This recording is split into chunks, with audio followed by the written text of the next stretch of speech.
পিনাকি ভট্টাচার্যের অনেকগুলো বই আছে, তবে সবচেয়ে আলোচিত যেই বই, দীর্ঘ 5 বছর আলোচনার কেন্দ্রবিন্দুতে যেই বই, সেটা হলো স্বাধীনতা উত্তর বাংলাদেশ। এখন প্রশ্ন থাকে যে ওনার এত বইয়ের পর থাকতে এই বইটি কেন এত আলোচিত।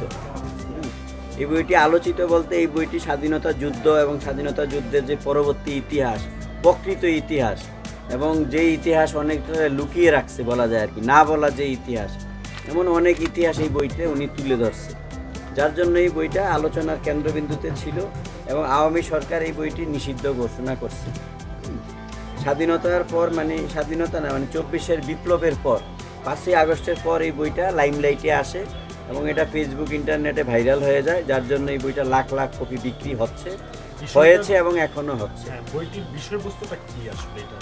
বইটির বিষয়বস্তু মূলত স্বাধীনতা, মুক্তিযুদ্ধ, অন্যান্য বিষয়ে আসলে মূল বিষয়।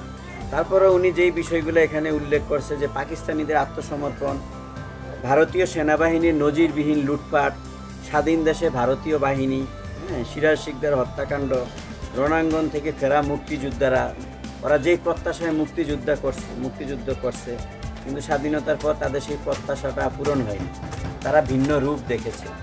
এই ধরনের আসলে অনেক দালাল গোষ্ঠীর বিরুদ্ধে প্রতিশোধ আর বিচার, এরকম অজস্র উনি গোপন প্লাস সত্য এই বইটি তুলে ধরছে, যেটা আসলে এতদিন পাবলিকের বা জনগণের সামনে তুলে ধরা হয়নি। এরকম অনেক বিষয় আসলে নিয়েই মূলত এই বইটি কেমন বিক্রি হচ্ছে বা পাঠক সমাজের চাহিদা কেমন? বইটি পাঠকের কাছে ব্যাপক চাহিদা আছে, বিশেষ করে বর্তমান যে প্রজন্ম যারা স্বাধীনতা এবং মুক্তিযুদ্ধ সম্পর্কে ভালো জানে না, তাদের কাছে এই বইটি এবং পিনাকি ভট্টাচার্য ব্যাপক জনপ্রিয় এবং বইটি ভালো পাঠকের চোখে পড়লেই ওনারা বইটি কিনে নিচ্ছে।